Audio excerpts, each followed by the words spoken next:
Welcome back. This time we're going over factorization machines. But before we get started, hit the like button, subscribe, share this with anyone you know taking the AWS Machine Learning Associate exam. So, factorization machines. These solve supervised classification and regression problems in data sets where most values are missing or unknown. This is what we call sparse data. So they shine in recommender systems where users can interact with only a tiny fraction of available items. So consider the typical sparse data scenario. A user visits 20 out of 2 million web pages, or a customer rates 5 products out of 10,000 in a category. This creates a sparse user item matrix filled mostly with empty cells. Factorization machines predict these missing values by learning latent representations of users and items, then using those representations to infer likely interactions. All right, so how does this work?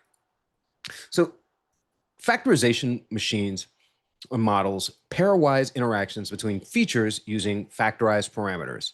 The algorithm builds a matrix of user items interactions, learns latent factors representing hidden patterns, then multiplies these factors to infer missing values, like predicting how much a user might enjoy a product they've never seen.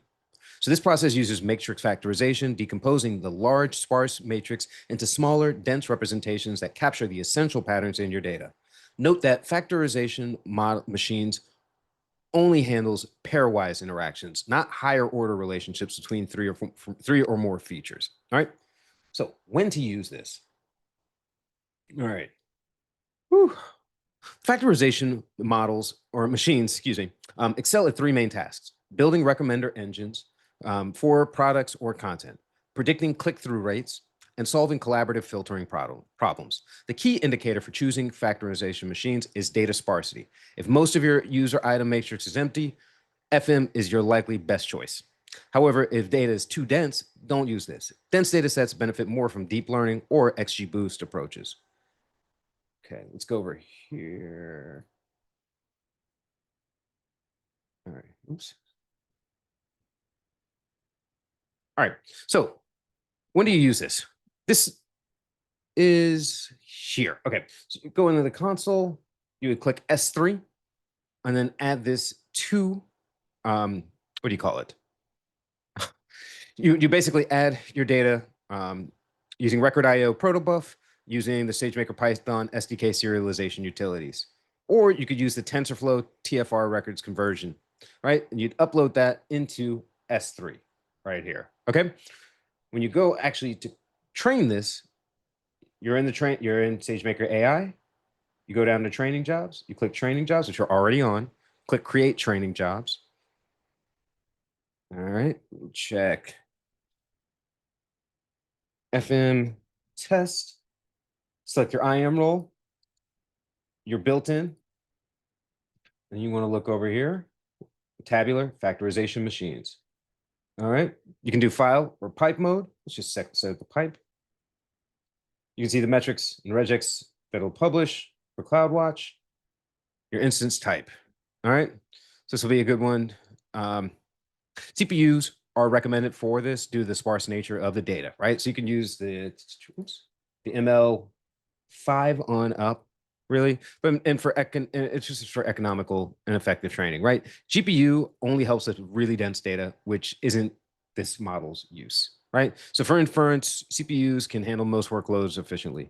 The only reason you might consider a GPU is if you have high throughput, right? But the sparse data structure means CPUs process it more efficiently than GPUs in almost every scenario. All right, so you have your prepared data. We're creating the training job. We selected the model type or the algorithm. I'm sorry, the algorithm type. We're going down to, okay, you can do the keep alive period, up to 60 minutes, encryption for your data, maximum runtime, network isolation or not. All right, then you can set your hyperparameters. So most important ones, your number factors, set that to about 64. This will control latency for factor dimensionality. Then you want to say your predictor type, set it for regressor for continuous predictions or binary for binary outcomes. Your epochs, this is based on your data set size and convergence needs. So 1 will be suitable. And then batch size right here, 1000. That's good for that one. All right. And from here, click the, one thing. Pipe mode, which we did above. Okay. RecordIO. So select that S3 that you chose to put your data into, your checkpoint, if you're going to use manage spot training, and your output bucket for where you're going to output your information. All right. From there, you'll click the create job and it'll be able to run. And then you'll be able to monitor it on the SageMaker dashboard or in CloudWatch if you have that configured. All right. So the biggest cost consideration is going to be your storage, your instance type, and duration. Okay.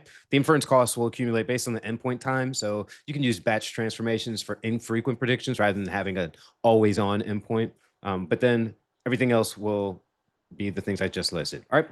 How does this work with other AWS systems? Right. So we just mentioned S3, where it'll store your matrices, your outputs. It'll integrate with SageMaker pipelines with those outputs, and you can automate retraining as new interactions accumulate, and you can deploy some of those models to Lambda for serverless inference, or you can use batch transformation for periodic recommendations updates.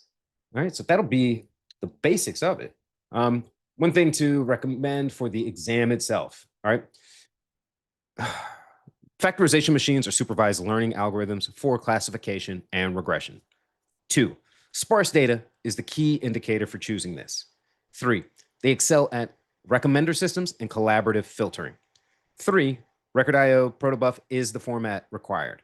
Okay. 5, the CPU instances are preferred for training due to sparse data characteristics. Unless you have throughput, you really don't need it, or you require throughput, right? 6, factorization models, pairwise feature interactions only. And then 7, dense data should use different algorithms like deep learning or XGBoost, right? So when the exam mentions sparse user items, recommendation systems with limited interactions, or collaborative filtering problems, FM, factorization machines, that is your answer. So that is all we have for today. Thank you for joining. Before you go, hit the like button, subscribe, share this with anyone you know taking the AWS Machine Learning Associate exam. Until then, until the next time, have a great day. Thank you.